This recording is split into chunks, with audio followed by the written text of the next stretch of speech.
My name is Madison Carter, and I'm 34 years old. Until last Thursday night, I would have told anyone that my relationship was solid. Not perfect. No relationship is, but solid. Ethan Brooks and I had been together for 3 years. We had shared an apartment for the last 18 months, built routines together, planned future vacations together, and talked about where we'd be 5 years from now.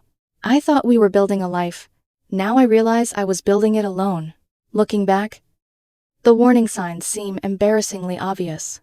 The strange thing about betrayal is that it rarely arrives all at once. It comes in whispers, tiny inconsistencies, moments your instincts notice before your heart is willing to admit them. For weeks, Ethan had been changing.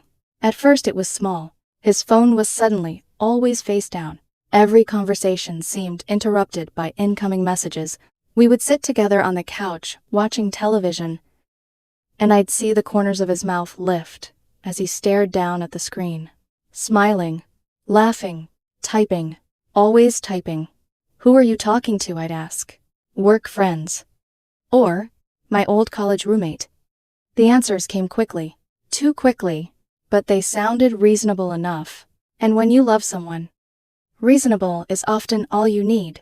Then there were the late nights, the work emergencies, the client dinners, the networking events, the endless reasons he needed to leave at the last minute. Every explanation had just enough truth wrapped around it to keep me from asking more questions. Sometimes he'd come home smelling different. Not dramatically, just enough to make me pause. A cologne I didn't recognize. When I mentioned it, he always had an answer ready. A client hugged me. A waiter was wearing too much cologne. Someone sprayed something in the office. Excuses. Simple, plausible, convenient. I accepted everyone, because the alternative was admitting I didn't trust the man I loved. About 6 weeks before everything exploded, another shift happened. Ethan started paying more attention to himself. New clothes, more gym visits, weekly grooming appointments, hours spent deciding what to wear. At first, I was supportive. People should feel good about themselves. But eventually I noticed something strange. I never saw those outfits around me. The expensive shirts disappeared into his closet. The new jackets showed up only when he was supposedly meeting clients. The effort wasn't for our date nights. It wasn't for me. That realization sat in the back of my mind like a splinter. Small, painful, impossible to ignore. Thursday arrived like any other day. Nothing felt unusual. Nothing felt dramatic. The universe rarely warns you before it changes your life. Around 8 that evening, Ethan stepped out of the bedroom. For a moment, I almost didn't recognize him. He was wearing a fitted charcoal jacket I'd never seen before. Dark jeans, new shoes, his hair carefully styled. He looked like someone preparing for a first impression. Not a business dinner. A first impression. Something cold brushed against my stomach. "Big clients?" I asked casually. He smiled. "Potentially." The smile looked rehearsed, like he'd practiced it in a mirror. I hated myself for noticing. He grabbed his keys. I walked him to the door. "Don't wait up," he said. "Late night? Probably. Midnight? Maybe." He leaned down and kissed my forehead. The gesture felt familiar, comforting, yet somehow distant, like an actor performing a scene he'd done too many times. "I'll text you." "Okay." He opened the door, then hesitated. Just for a second, long enough to make me wonder if he wanted to say something else. Then he left. I stood there listening to his footsteps disappear down the hallway. A strange heaviness settled in my chest. I couldn't explain it, only feel it. The apartment felt unusually quiet afterward. I worked remotely from my laptop, ordered takeout, watched part of a documentary, tried to distract myself. At 11 o'clock, I sent a text. "How's it going?" No reply. Midnight came. Still nothing. At 12:30, I called. Straight to voicemail. A knot formed in my stomach. I called again at 1. Same result. Voicemail. I told myself his phone battery died. I told myself he was networking. I told myself I was overthinking. But deep down, Another voice whispered something different, something darker, something that had been trying to get my attention for weeks. I finally went to bed around 1:30. Sleep never came. I lay staring at the ceiling, listening, waiting, wondering. Every car outside made me lift my head. Every sound made me think Ethan had finally come home. Then my phone rang. 2:47 a.m. The number was his. I grabbed it instantly. Relief flooded through me. Until I heard his voice. Madison. I need money right now. His words slurred together. There was panic in them. And something else? Fear. What happened? I asked. Sitting upright. My Uber account is locked. What? Payment issue. I don't know. I need $300 for a cab.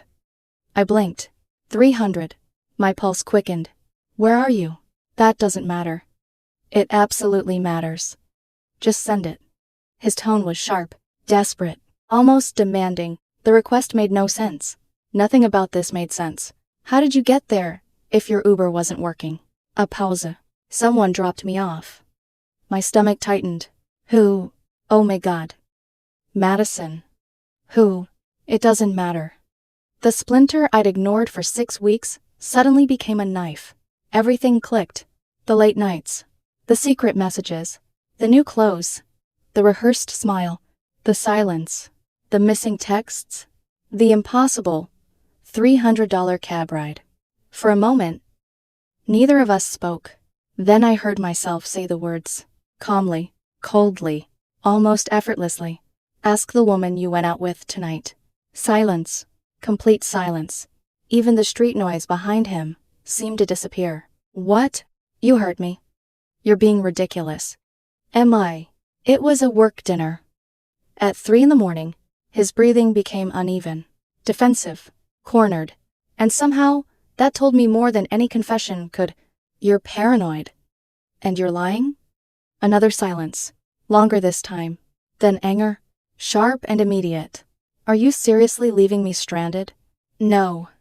I stared into the darkness of my bedroom. For the first time in weeks, I felt completely certain about something. You're not stranded. I said quietly. You're with someone. Then, I ended the call, turned my phone to silent, and laid back down, for reasons I couldn't explain.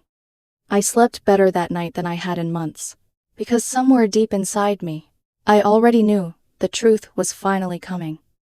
When my alarm rang at 6:30 the next morning, I woke up feeling strangely calm.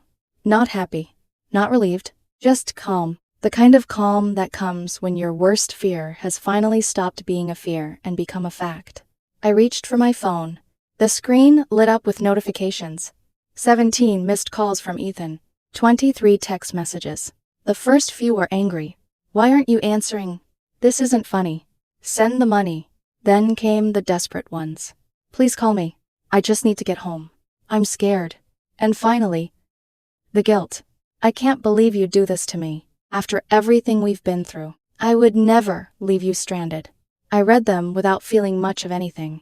Maybe because whatever emotion I'd been carrying for weeks had already burned itself out. Then I noticed something else. A voicemail. Unknown number. 4:18 a.m. I pressed play. A man's voice filled the room. Hey. This is awkward. But your boyfriend gave me your number. I immediately sat upright. The voice continued. I'm outside your apartment building with him right now. He's pretty drunk. And I wanted to make sure he actually lives here before I leave. He said apartment 4C. Can you call me back? I just want to make sure he's safe. The message ended. I stared at the screen. My heart was pounding now. Not because I was shocked, because I wasn't. Not really. Somewhere deep down. I'd already known. I called back immediately. The man answered on the first ring. Hello, this is Madison. You left me a voicemail. The man sounded relieved. Oh, thank God. For several seconds neither of us spoke. Then he sighed. A long, exhausted sigh. Look. Before we start, I want you to know, I had no idea. I already knew what was coming. Still. Hearing it hurt. No idea about what. Another pause. Then, I met Ethan on a dating app about 3 weeks ago. The words landed like concrete. Heavy. Final. Real. I closed my eyes. The man kept talking. We've been texting almost every day. Every day. Not once. Not occasionally. Every day. He told me he was single. Of course he did. He said he lived alone. I laughed once. A bitter sound. The man immediately sounded guilty. I'm sorry. It's okay, I said quietly. No. It isn't. His voice carried genuine remorse, and somehow that made it worse. Because unlike Ethan, this stranger actually sounded honest. What happened last night? I asked. The man exhaled. My name is Nicole Bennett. By the way, Madison. Nice to meet you under horrible circumstances. I almost smiled. Almost. Then Noah began explaining. Their first date had happened the previous week. Coffee. Conversation. A few hours together. Nothing dramatic. No obvious red flags. Last night had been their second date. Dinner. Drinks. More drinks. Then, another bar across town. Everything had seemed normal. Until Ethan got drunk. Really drunk. According to Noah, Ethan had started contradicting himself. One moment, he mentioned living with someone. The next moment, he corrected himself and called that person a roommate. Then later, he'd referenced me again. This time, accidentally using my name? Noah started asking questions. Ethan became defensive. Then angry. Then emotional. The story started falling apart. That's when I realized something wasn't right. Noah said, I asked him directly if he was in a relationship. And he said it was complicated. I laughed again. That hurt even more. Complicated. The universal language of cheaters. Noah continued. Eventually, Ethan became upset enough that Noah decided the date was over. He offered to drive him home. During the ride, Ethan tried ordering an Uber. His account really was locked. Apparently, a payment issue. That part, at least, had been true. One tiny fragment of truth, floating inside a mountain of lies. He called you from my phone. Noah said. He was crying. I rubbed my forehead. Of course he was. When you hung up? He started saying you were controlling. I wasn't surprised. People who get caught often rewrite reality in real time. He said you never helped him. That actually made me laugh. A real laugh this time. For 3 years, I had helped him with everything. Rent, bills, car repairs, medical expenses, family emergencies. Whenever Ethan needed support, I was there. Apparently, all of that disappeared the moment I said no. Noah seemed to reach the same conclusion. Honestly, he admitted, that was when I knew there were more red flags than I could count. I stared out the window. Morning sunlight was beginning to fill the apartment. Everything looked normal. The couch, the coffee table, the photographs, the life we'd built. Norma. And completely fake. Thank you for getting him home safely. I said, no problem. A brief silence. Then Noah added softly, for what it's worth? You sound like a good person. I swallowed. You deserve better than this. We ended the call. For a long time, I simply sat there, processing, breathing, trying to understand how someone could look you in the eyes every day while secretly auditioning your replacement. Eventually, I stood up, made coffee, walked into the living room, and there he was, Ethan, passed out on the couch, still wearing the expensive jacket, still wearing the outfit he dressed up in for another woman. One shoe was missing. His hair was a mess. Mascara from some nightclub lighting, or maybe tears, was smeared near his eyes. His phone sat dead on the coffee table, a glass of water nearby. Noah must have left it there. That simple act bothered me more than anything. A stranger had shown Ethan more respect than Ethan had shown me. I spent the next 2 hours looking through old cloud backups, photos, videos, memories, evidence. The deeper I dug, the worse it got. Pictures I'd never seen. Restaurants we'd never visited together. Mirror selfies in clothes he never wore around me. Late night photos, with carefully chosen captions. Looking back, every image felt like a coded message. a separate life running parallel to ours. At 9 o'clock, Ethan finally woke up. He groaned, sat upright, pressed his palms against his temples. Water, he croaked. I pointed toward the kitchen. Without saying a word, he stumbled over, drank half a glass in one gulp, then finally looked at me, and froze, because he immediately knew. People always know. What? My voice was calm, too calm. The guy from the dating app called me.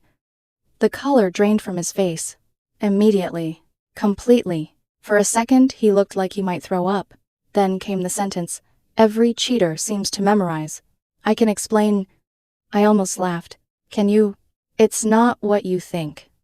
I stared at him. You went on a date. Silence. You told him you were single? Silence. He drove you home at 3 in the morning. More silence. What exactly am I misunderstanding? Tears instantly appeared, like someone had flipped a switch. It was only one date. No. I shook my head. He told me. It was your second date. His shoulders collapsed. The lie lasted less than 5 seconds. We just got coffee. You lied to him. He looked down. You lied to me. No response. You created a dating profile. Silence. You spent weeks talking to him. Silence. You went out with him twice. Silence. Every silence was an admission. Every silence was a confession. Finally he whispered, I was curious. The simplicity of the answer stunned me. Curious. 3 years together. And that's all it took. Curious. I wanted to see what else was out there. The words echoed inside my head. Not because they were shocking. Because they were honest. For the first time in weeks. Ethan was finally telling the truth. I nodded slowly. Okay. His head snapped up. Okay. Now you get to find out. Fear flashed across his face. What do you mean? I stood, looked directly at him, and said the words that ended our relationship. You have until tonight to move out. His eyes widened. Madison, the lease is in my name. Please. You have 8 hours. Tears spilled down his cheeks. We can work through this. No. People make mistakes. I shook my head. No. My voice hardened. A mistake is forgetting an anniversary. A mistake is missing a phone call. A mistake is taking the wrong exit on the highway. I took a step closer, downloading a dating app, creating a profile, matching with someone, texting them for weeks, going on multiple dates, lying to them, lying to me. Those aren't mistakes. The room went silent. They're choices. Ethan started crying harder, but something inside me had finally broken free. The part of me that kept making excuses, the part that kept doubting itself, the part that kept accepting less than I deserved. And once that part was gone, there was nothing left to save. Ethan cried for almost 10 minutes after I told him to leave. At another point in my life, that would have broken me. I would have sat beside him, held his hand, asked how we could fix things, tried to save what was left. But as I watched him sob on the couch, all I could think about was Noah, a complete stranger, a man who had no obligation to me whatsoever, yet somehow he had shown me more honesty and respect in a single night than Ethan had shown me in weeks. That realization changed everything. Ethan tried every argument imaginable. I didn't sleep with him. You don't know that. I was confused. You seemed pretty focused while creating a dating profile. I was going to tell you. When? Silence? After the 3rd date. The 4th. When he found out about me first. When he became a better option. The answers never came. Because there weren't any. Only excuses. Eventually I grabbed my keys. I'll be back tonight. Please don't leave like this. I already have. Then I walked out. I spent most of the day working from a coffee shop. Or at least pretending to work. My laptop remained open in front of me, while my mind replayed the past 6 weeks over and over. Every late night, every excuse, every moment my instincts had tried to warn me. M. My phone buzzed. Ethan, can we please talk? I ignored it. At patru trepa. M. Ethan, I don't have anywhere to go. I stared at the message for several seconds before replying. You have 4 hours. Nothing else. At 6:11 p.m. Ethan, fine. I'll be gone by 8. I didn't respond. When I finally returned home at 8:30 that evening, the apartment felt different. Quieter. Lighter. Half the closet was empty. The bathroom shelves had been cleared. His favorite coffee mug was gone. His shoes were gone. His jackets were gone. The traces of him remained. But the person himself had disappeared. On the kitchen counter sat a folded note. I stared at it for a long moment before opening it. Madison. I'm sorry. I know I ruined everything. I never wanted to hurt you. If you change your mind, call me love. Ethan. I read it once, then dropped it into the trash. Some endings don't need a response.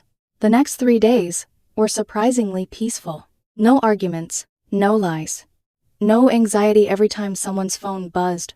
For the first time in months, I wasn't wondering where Ethan was, because I genuinely didn't care. I rearranged furniture, moved a chair from one room to another, deep cleaned the apartment, ordered food I liked, watched movies he hated. Tiny freedoms, tiny reminders that my life still belonged to me. Then Saturday morning arrived, and with it came another phone call, this time from Ethan's mother, Rachel Miller. I answered, after the second ring. Hello? Madison. Hi. Rachel. Her voice sounded strained, confused, concerned. What happened? There it was. The question. The version Ethan had given her was already obvious. He showed up here crying. She said you threw him out. I leaned back against the kitchen counter. He cheated on me. Silence. Long silence. Then, he said it was a misunderstanding. It wasn't. I calmly explained everything. The dating app, the lies, the dates, Noah, the phone call, the voicemail, every detail. When I finished, Rachel didn't speak for nearly 10 seconds. Then she sighed. A deep, exhausted sigh. He didn't tell me any of that. I figured, oh my God. The disappointment in her voice sounded genuine. I raised him better than this. For the first time during the entire conversation, I felt a little sorry for her. Parents don't just lose relationships when their children make terrible choices. Sometimes they lose pieces of the person they thought they raised. I'm sorry. Madison. Thank you. He was wrong. I know. What are you going to do now? I glanced around my apartment, my life. Another pause. Then Rachel softly said, good. We ended the call. 10 minutes later, my phone vibrated again. Ethan. Of course. You told my mom everything. I stared at the message, then replied. She asked. I answered. His response came immediately. Now she's furious with me. I smiled humorlessly. That sounds like a you problem. 3 dots appeared, disappeared, reappeared. Finally, you're really not giving me another chance. 3 years together, and somehow he still didn't understand. No. A minute later, after 3 years. That's it. I typed my answer slowly. You ended those 3 years when you started looking for my replacement. No reply came. Not that day, not the next. A few days later, the campaign began. The Flying Monkeys, the Friends, the unofficial defense team. On a B1, people started contacting me. Text messages, calls, direct message. Most sounded similar. Everyone makes mistakes. You two were together forever. Maybe you should hear him out. One friend even called me directly. Don't you think you're being a little harsh? I laughed. Harsh. Interesting word. Not cheating. Not deception. Not betrayal. Harsh. What exactly am I being harsh about? He went on 1 date. No. I corrected him immediately. He got caught after 2 dates. Silence. That's not the same thing. The friend tried another angle. People get curious. I almost laughed again. He was curious while living in my apartment, sleeping in my bed, and telling another woman man he was single. The friend had no response, because there wasn't one. Eventually, the call stopped. Reality tends to win arguments eventually. Then, on Tuesday afternoon, something unexpected happened. I received a text from Noah. Hey. Hope this isn't weird. How are you doing? I stared at the message. It felt strange. The only other victim in this situation checking on me? After a moment, I replied, honestly, better than I expected. His response came quickly. Good. I've been feeling awful about everything. You shouldn't. You didn't do anything wrong.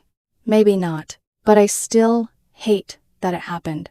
Something about that made me smile. The sincerity, the accountability, the complete absence of manipulation. We exchanged messages for nearly an hour, then another hour the next day. Eventually, Noah suggested grabbing a drink, not a date, just two people comparing notes after surviving the same disaster. I agreed. Friday evening found us sitting in a sports bar downtown. Within 20 minutes we were laughing, actually laughing, not because anything had been funny, because the situation had become so absurd. Noah shared stories from his previous relationship. A woman who had faked emergencies for attention. An ex who had secretly tracked his location. I shared stories about Ethan. The small red flags I'd ignored. The things that seemed obvious now. At one point, Noah shook his head. You know what tipped me off that night? What? The money. I frowned. The money? Yeah. He took a sip of his beer. When you refused to send it. I waited. He looked shocked. So, not surprised. Noah pointed toward me, shocked. The distinction hit immediately, because he was right. Ethan hadn't reacted like someone asking for help. He'd reacted like someone expecting compliance, like someone who had never heard the word no before, and honestly, he wasn't wrong. For years I'd always helped, always accommodated, always understood, always forgiven. That night had been the first time I hadn't. Noah raised his glass. Good for you. I clinked mine against his. For the first time since the breakup, I felt genuinely optimistic. Maybe because I finally understood something important. The relationship hadn't ended because of that phone call. The phone call had simply exposed what was already dead. About a month later, I was grocery shopping on a Saturday afternoon, when fate decided to entertain itself. I turned into the cereal aisle and froze. Ethan was standing there, holding hands with another woman. They were laughing about something. Then, Ethan saw me. His entire face went white. For a moment, nobody moved. Ethan stood frozen beside the cereal display. The man next to him looked back and forth between us, immediately sensing something was wrong. I almost laughed. Not because it was funny, because the situation felt absurdly familiar. 4 weeks. 4 weeks after begging for another chance. 4 weeks after crying in my apartment and promising he had made a terrible mistake. And now he was already holding someone else's hand. Apparently, I Can't Live Without You had an expiration date. Madison, Ethan said awkwardly. I nodded. Ethan. The man beside him offered a polite smile. Before Ethan could stop him, he extended his hand. Hi. I'm Taylor. I shook it. Madison. The poor guy looked completely unaware of what he had walked into. For a brief second, I actually felt sorry for him. Then Ethan quickly jumped in. We were just leaving. His voice sounded nervous. Very nervous. Tyler frowned. Wait. He looked between us again. I thought your ex moved away. The color drained from Ethan's face. Immediately. Exactly the way it had during our confrontation. Oh. Tyler blinked. Oh. I mean. Ethan stammered. I thought she was. Tyler's expression slowly changed. The confusion was becoming suspicion. I recognized that look. I'd worn it myself. For weeks. Part of me wanted to walk away. Part of me wanted nothing to do with whatever mess Ethan was currently creating. But another part remembered Noah. Remembered how close he had come to being manipulated. How nobody had warned him. I looked at Tyler. Then, at Ethan. Then, back at Tyler. Good luck. Tyler frowned. What does that mean? I shrugged. Just make sure you know who you're dating. Ethan immediately stepped forward. Madison. His voice carried warning. Fear. Panic. I ignored him. Ask him how many dating apps he has. Tyler's eyes widened slightly. Ethan. She's exaggerating. I laughed. The exact same sentence. The exact same tone. The exact same defense. Am I? Tyler slowly turned toward Ethan. The silence that followed was uncomfortable enough that even I felt awkward. Eventually I nodded once. Anyway, I grabbed my cart. Take care. Then I walked away. I didn't look back. Didn't need to. Some lessons people have to learn for themselves. A week later, a mutual friend called. The moment I answered, she laughed. Oh my God. What? You remember that guy from the grocery store? Tyler. Yeah. I already knew where this was going. He dumped Ethan. I wasn't surprised. That fast? Apparently, he started asking questions. I smiled. Smart men. What kind of questions? The kind people ask when they think they're being lied to. The friend paused, then added something interesting. Apparently, Ethan has a reputation. My eyebrows lifted. A reputation. Overlapping relationships. That phrase settled heavily in my mind. Not cheating once. Not making one terrible decision. A pattern. A lifestyle. Abby? Something practiced. Something repeated. The friend continued. There were other people before you. I closed my eyes. Not because I was heartbroken. Because suddenly, so many things made sense. The secrecy. The confidence. The entitlement. The ability to lie without hesitation. People don't get that good overnight. They get good through repetition. Interesting. I said, that's one word for it. Before hanging up, she mentioned one final thing. Ethan had apparently been telling people I was emotionally abusive. That I controlled him. That I pushed him away. That was supposedly why he'd started seeing other people. I actually laughed. A full laugh. Not bitter. Not angry. Just amused. Because every failed relationship needs a villain. And apparently I had been assigned the role. Let him tell whatever story helped him sleep at night. The truth didn't need defending. 4 months passed. Then 5. Life settled into something peaceful. Something healthy. Something that no longer revolved around anxiety. The apartment felt different now. Like mine. Truly mine. No hidden tensions. No unanswered questions. No wondering whether the person beside me was secretly looking elsewhere. I started dating casually. Nothing serious. No pressure. No expectations. Just meeting people. Learning. Enjoying life again. Ironically, one of the best things to come from the entire disaster was Noah. We became genuine friends. The kind that felt easy. Natural. No hidden agendas. No manipulation. Just friendship. He introduced me to his friend group. Thursday game nights became a regular thing. Weekend drinks. Random movie nights. Normal people. Healthy people. The kind of people I hadn't realized I'd been missing. Sometimes I'd sit there laughing with them and think about how bizarre life could be. One of the worst nights of my life had somehow introduced me to some of the best people I'd met in years. Funny how that works. One evening, while sitting on my balcony watching the city lights, a friend asked me a question. Do you regret how you handled it? I knew exactly what she meant. The phone call, the money, the moment everything changed. I thought about it carefully, then shook my head. Not even a little. Really? Really? Because the truth was simple. People focused on the wrong moment. They focused on me hanging up. They focused on me refusing to send money. They focused on the breakup. But none of those things caused the relationship to fail. The relationship had already failed. Weeks earlier, maybe months earlier, the phone call simply revealed it. The real betrayal wasn't the late-night request. It wasn't even the dating app. It was the countless decisions leading up to it. The lies, the deception, the deliberate creation of a backup plan, the willingness to enjoy the safety of our relationship, while secretly shopping for something better. That wasn't a mistake. That was strategy. And once I understood that distinction, everything became clear. My apartment lease was set to expire in 2 months. I had already started looking at new places. A fresh neighborhood. A shorter commute. A fresh chapter. Somewhere, without memories attached to every corner. Not because I was running away. Because I was moving forward. There's a difference. One night, while helping me pack a few boxes, a friend admitted something. We suspected something. I looked up. What? Months ago. I laughed. Of course they did.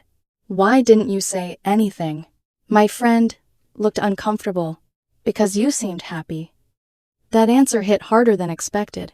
Or at least, he corrected himself. You seemed like you wanted to be.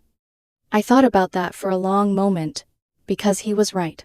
I had wanted to be happy. So badly. Enough to ignore my instincts. Enough to explain away red flags. Enough to convince myself that doubt was insecurity. That concern was paranoia. That intuition was overthinking, when in reality, my instincts had been screaming the truth for weeks. I just hadn't been ready to hear it. Today, looking back, the memory that stays with me isn't the breakup. It's not the confrontation. It's not even discovering the dating app. It's that exact moment. 2:47 a.m. A dark bedroom, a ringing phone, and a decision. A simple decision. For the first time in years, I chose myself. Not guilt. Not obligation. Not fear of losing someone. Myself. And everything changed after that. People can call it cold. They can call it harsh. They can call it unforgiving. I call it self-respect. Because the truth is, you cannot love someone into becoming honest. You cannot sacrifice enough pieces of yourself to make another person value loyalty. You cannot build a future with someone who is already searching for an exit. Sometimes the strongest thing you can do is walk away. Sometimes losing the wrong person creates room for the right life. And if there's one lesson this experience taught me, it's this.